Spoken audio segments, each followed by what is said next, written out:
Happy birthday টুমি। কড়াতে দুধ দেওয়াই আছে, ওদিক থেকে কিছু নেবে না। এই কতবার বলেছি রে এরকম পয়সার করে এটু করবি না, তুমি আর বড় হবে না। শ্বশুর বাড়ি থেকে তুই কি করবি? তোমাদের ছেড়ে শ্বশুর বাড়ি যাচ্ছে কে? হ্যাঁ এ বাবা আমার হ্যাপি বার্থডে টু ইউ। হ্যাঁ রে, পায়েস খেয়েছিস? বানাচ্ছি। আচ্ছা মা, তোমরা এখানে কাউকে বলনি আজ আমার বার্থডে?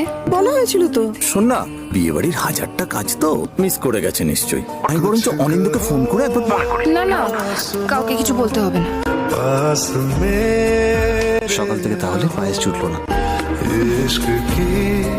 আমার ভাগ থেকে তোমার জন্য মাছিয়ে রেখেছিলাম। Thank you.